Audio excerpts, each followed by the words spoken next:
പിതാവിന്റെയും പുത്രന്റെയും പരിശുദ്ധാത്മാവിന്റെയും നാമത്തിൽ ആമേൻ. ഇവിടെ ഇന്ന് ശനിയാഴ്ച മെയ് 17-ാം തീയതി.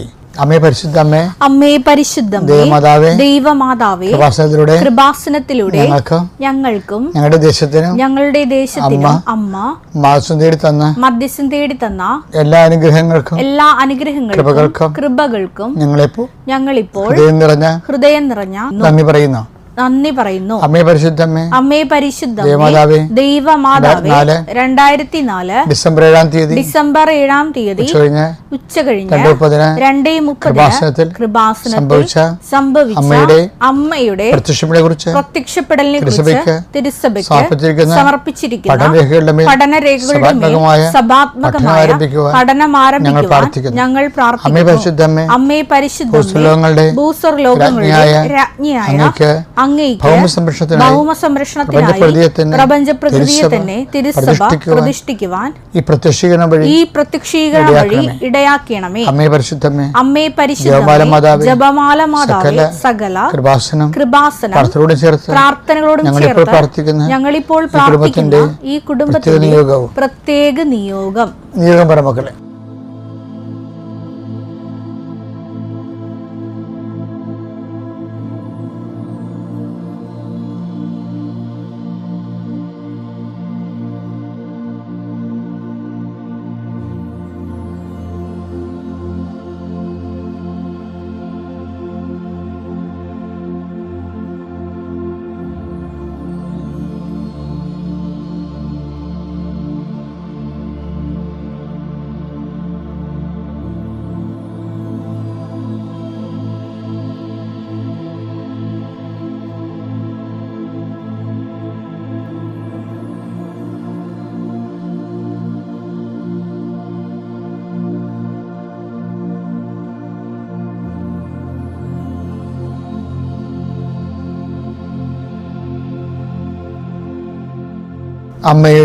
അമ്മയുടെ പ്രത്യക്ഷീകരണത്തിന്റെ അനുഗ്രഹവേളയിൽ ഞങ്ങൾക്ക് സാധിച്ചു തരുവാൻ കനിയണമേ. ആമേൻ. വിശ്വാസ പ്രമാണം. സർവശക്തനായ പിതാവും ആകാശത്തിന്റെയും ഭൂമിയുടെയും സൃഷ്ടാവുമായ ദൈവത്തിൽ ഞാൻ വിശ്വസിക്കുന്നു. അവിടുത്തെ ഏകപുത്രനും ഞങ്ങളുടെ കർത്താവുമായ ഈശോമിശിഹായിലും ഞാൻ വിശ്വസിക്കുന്നു. ഈ പുത്രൻ പരിശുദ്ധാത്മാവിനാൽ ഗർഭസ്ഥനായി കന്യകാമറിയത്തിൽ നിന്ന് പിറന്ന് പൊന്തിയോസ് പീലാത്തോസിന്റെ കാലത്ത് പീഡകൾ സഹിച്ച് കുരിശിൽ തറയ്ക്കപ്പെട്ട് മരിച്ച് അടക്കപ്പെട്ട് പാതാളങ്ങളിൽ ഇറങ്ങി മരിച്ചവരുടെ ഇടയിൽ നിന്ന് 3-ാം നാൾ ഉയർത്ത് സ്വർഗത്തിലേക്ക് എഴുന്നള്ളി സർവശക്തിയുള്ള പിതാവായ ദൈവത്തിന്റെ വലതുഭാഗത്തിരിക്കുന്നു. അവിടെ നിന്ന് ജീവിക്കുന്നവരെയും മരിച്ചവരെയും വിധിക്കുവാൻ വരുമെന്നും ഞാൻ വിശ്വസിക്കുന്നു. പരിശുദ്ധാത്മാവിലും ഞാൻ വിശ്വസിക്കുന്നു. വിശുദ്ധ കത്തോലിക്കാ സഭയിലും പുണ്യവാന്മാരുടെ ഐക്യത്തിലും പാപങ്ങളുടെ മോചനത്തിലും ശരീരത്തിന്റെ ഉയർപ്പിലും നിത്യമായ ജീവിതത്തിലും ഞാൻ വിശ്വസിക്കുന്നു. ആമേൻ. സുഖസ്ഥനായ ഞങ്ങളുടെ പിതാവേ, അങ്ങയുടെ നാമം പൂജിതമാകണമേ. അങ്ങയുടെ രാജ്യം വരണമേ. അങ്ങയുടെ തിരുമനസ് സ്വർഗത്തിലെ പോലെ ഭൂമിയിലും ആകണമേ. അന്നു വേണ്ടുന്ന ആഹാരം ഇന്ന് ഞങ്ങൾക്ക് തരണമേ. ഞങ്ങളോട് തെറ്റ് ചെയ്യുന്നവരോട് ഞങ്ങൾ ക്ഷമിക്കുന്നത് പോലെ ഞങ്ങളുടെ തെറ്റുകൾ ഞങ്ങളോടും ക്ഷമിക്കണമേ. ഞങ്ങളെ പ്രലോഭനത്തിൽ ഉൾപ്പെടുത്തരുതേ, തിന്മയിൽ ഞങ്ങൾ രക്ഷിക്കണമേ. ആമേൻ. നന്മ നിറഞ്ഞ മറിയമേ, സ്വസ്തി.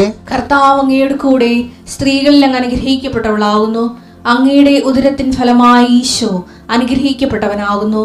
പരിശുദ്ധ മറിയമേ, തമ്പുരാന്റെ അമ്മേ, പാപികളായ ഞങ്ങൾക്ക് വേണ്ടി ഇപ്പോഴും ഞങ്ങളുടെ മരണസമയത്തും തമ്പുരാനോട് അപേക്ഷിക്കണമേ. ആമേൻ.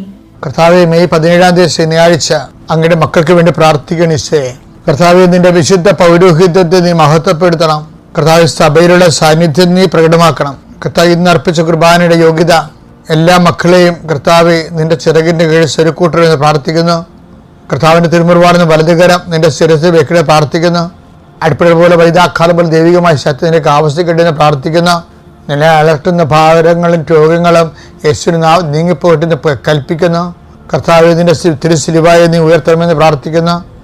തിരുസിലിവായുടെ ശക്തിയാൽ രക്ഷാകരമായ ദൈവികമായ സൗഖ്യദായകമായ ശക്തി കുടുംബത്തെ ആവശ്യിക്കട്ടെ. നീ ഏത് ഭവനത്തിൽ പ്രവേശിച്ചാലും ആ ഭവനത്തിൽ സമാധാനം ആശംസിക്കാൻ അലച്ചത് കർത്താവെ, നിന്റെ ഉന്നതമായ നാമത്തിൽ നിന്റെ കുരിശ് എടുത്തിക്കൊണ്ട് ഞാൻ ഈ പ്രാർത്ഥന കൂടുന്ന കുടുംബത്തിൽ സമാധാനം ആശംസിക്കുന്ന ആ സമാധാനത്തിന് ദൂതൻ അവിടെ ഉണ്ടെങ്കിൽ നിൻ്റെ സമാധാനം അവിടെ നിലനിൽക്കുന്ന അടച്ച കർത്താവേ, നീ തന്നെ കർത്താവേ, അവരുടെ യോഗ്യതയാക്കാനല്ല, ദൈവത്തിൻ്റെ കൃപയാൽ കർത്താവേ ഈ സമാധാനം അവർക്ക് അനുഭവിക്കാൻ ഇടയാക്കി പ്രാർത്ഥിക്കുന്നു.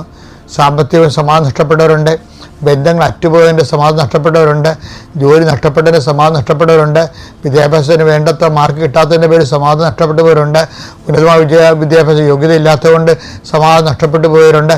അങ്ങനെയവർക്ക് എല്ലാവർക്കും ജീവിതമാർഗം കാണിച്ചു കൊടുക്കുകയും കർത്താവ് വിദ്യാഭ്യാസ മേഖല കാണിച്ചു കൊടുക്കുകയും അവരുടെ കഴിവിനേക്കാൾ ഒരു ദൈവത്തിൻ്റെ കൃപ കൊണ്ട് അവരെ സെറ്റ് ചെയ്യാൻ കർത്താവ് ഇടവരുത്തുകയും ചെയ്യട്ടെ. കർത്താവെ, മക്കളില്ലാത്തവർ, മക്കളെ ഓർത്ത് വേദനിക്കുന്നവർ, വിവാഹം ഒത്തുവരാത്തവർ, കർത്താവ് പണത്തിൻ്റെ പേരിൽ, സൗന്ദര്യത്തിൻ്റെ പേരിൽ, കുടുംബത്തിൻ്റെ പേരിൽ വിവാഹം താമസിച്ച് പോകുന്നവർക്ക് ഒന്നിൻ്റെ പേരിലെല്ലാ ദൈവത്തിൻ്റെ കൃപയാൽ എൻ്റെ ജീവിത പങ്കാളി എൻ്റെ കർത്താവ് എനിക്ക് തിരഞ്ഞെടുത്ത് വന്ന വ്യക്തിയാണെന്നുള്ള ഓർമ്മയിൽ ആ അനുഭവം ഉണ്ടാകുന്ന രീതിയിൽ ദൈവം അത്ഭുതം നിൻ്റെ ജീവിതത്തിൽ ഇടയാക്കണം പ്രാർത്ഥിക്കുന്നു.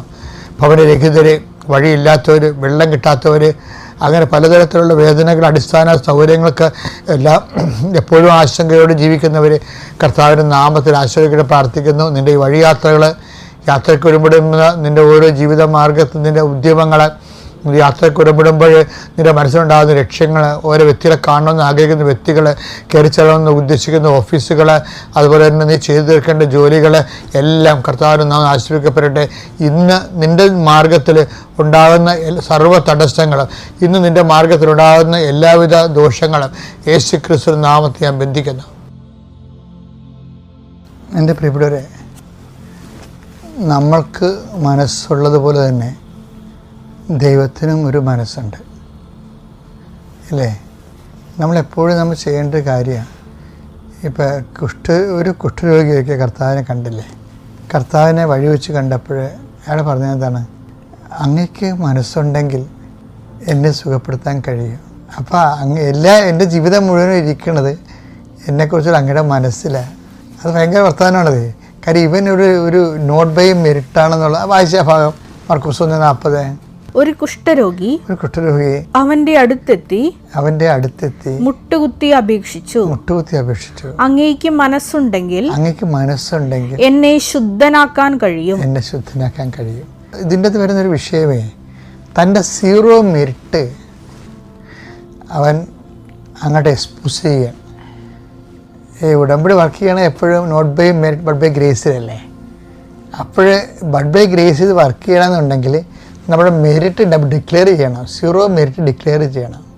എനിക്ക് മെരിറ്റ് ഇല്ല, എനിക്ക് എങ്ങനെ കൂട്ടിക്കുറച്ചാലും ചിന്തിച്ചാലും കൂട്ടിയാലും കുറച്ചാലും എനിക്ക് യാതൊരു മെരിറ്റുമില്ലെന്ന് ഇവൻ്റെ ഈ കുഷ്ഠരോഗി തൻ്റെ 0 മെരിറ്റ് ഡിക്ലെയർ ചെയ്ത്. അപ്പോൾ എന്ത് പറ്റി? അവൻ്റെ പ്രാർത്ഥന ദൈവത്തിൻ്റെ മനസ്സിന് ഇണങ്ങി. ഈ മനസ്സ് നമ്മുടെ പ്രാർത്ഥന ദൈവത്തിൻ്റെ മനസ്സിന് ഇണങ്ങണമെങ്കിൽ അത് അപ്പോഴാണ് അനുഗ്രഹം നമുക്ക് വരണത്. നമ്മുടെ പുസ്തകം 13:22. അനന്തരം അവനെ നീക്കം ചെയ്തിട്ട് ദാവീദിനെ അവരുടെ രാജാവായി അവിടുന്ന് ഉയർത്തി. അവനെക്കുറിച്ച് അവിടുന്ന് ഇപ്രകാരം സാക്ഷ്യപ്പെടുത്തിയിരിക്കുന്നു. ജസ്സയുടെ പുത്രനായ ദാവീദിൽ എന്റെ ഹൃദയത്തിനിണങ്ങിയ ഒരു മനുഷ്യനെ ഞാൻ കണ്ടെത്തിയിരിക്കുന്നു. അതായത് ദാവീദ് എല്ലാ കാലത്തും പറഞ്ഞിരിക്കുന്ന സത്യം എന്ന് വെച്ച് കഴിഞ്ഞാൽ എൻ്റെ കഴിവല്ല നിൻ്റെ കൃപയെന്ന് പറയും.